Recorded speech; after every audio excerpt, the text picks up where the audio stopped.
So to start the story today, I'm going to rewind to 2002. I was in the police academy at the Kansas Law Enforcement Training Center in Hutchinson, Kansas, and was getting started in my full-time police career.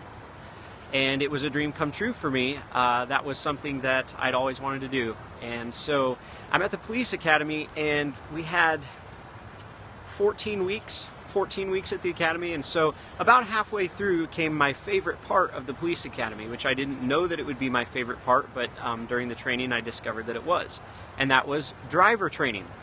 And so we had a week long of just being hot rods on a driving course and driving cars really fast in really tight spaces. We had a course set up with cones and barriers and stuff like that we had to drive around and drive through in between. And basically, we all started off, and we weren't that well honed of drivers. And we loved driving fast, all of us, because we're cops and we were into excitement. But none of us had really honed our skills, and that was the whole point of the course, and to spend an entire week, an entire 40 hours of teaching us how to drive really well and to drive with precision. They actually call it a precision driving course. It's the emergency vehicle operations course, and it's called a precision driving course.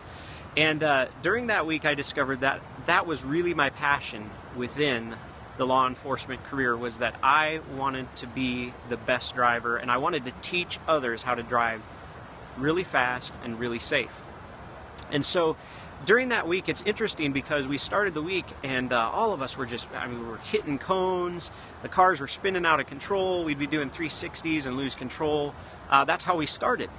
But by the end of the week, we were much more precise drivers, and we could do some incredible things with those police cars. Take them from 0 to 60 really quick, and then back down to 0 again really quick. And we could do what's called threshold braking, where you get the maximum amount of braking efficiency out of the car, but without squealing the tires. And we could corner fast, and I mean, we could do all sorts of impressive stuff with those cars.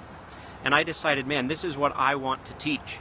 And so it took me 5 years after that, and multiple presentations to the chief of police to get me to start a driver training program within my own police department, and to be able to go out to Golden, Colorado, where I got to spend a week at the Colorado State Patrol Academy on a mountaintop, on a mesa, driving on that course with a bunch of other hot rod police drivers, and becoming one of the best police drivers in the country. And I started teaching it. And you know what was interesting is, as I started teaching driving to these other officers, I was reminded as I would start the courses, and they'd be flubbing up, they'd be hitting cones, and they'd be spinning out of control and peeling out, and I saw how sloppy of drivers they were. It reminded me, and it took me back to when I had that first class at the academy.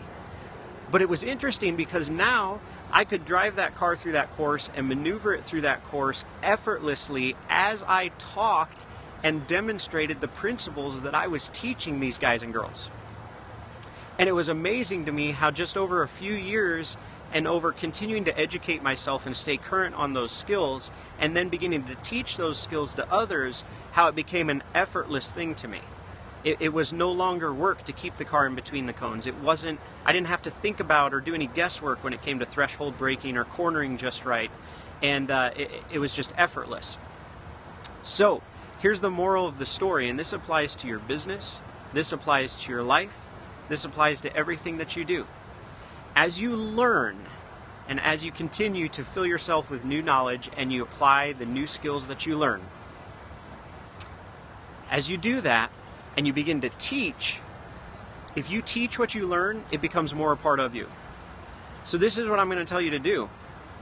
If you're learning things, which you are, right? Everybody that's on here, you're interested in learning, and we want to improve, right? We want to get better all the time. If you're learning, start teaching.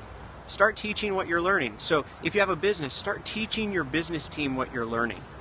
If you go to work and you're an employee and you have a team at work there that you work with, teach them the stuff you're learning as you go away to the special trainings and the seminars and stuff like that. Or as you're reading a good book, share from what you learn in the book. Teach the things that you learn, and as you teach, it becomes more a part of you, to the point where it's just a natural part of your thinking and functioning. It's effortless to you. That, if you do that, will develop you as a leader in your social circles, at work, in the environments that you're in. It'll develop you as a leader. It'll make you better at what you're doing. It'll make those things second nature to you. It'll be more natural to you.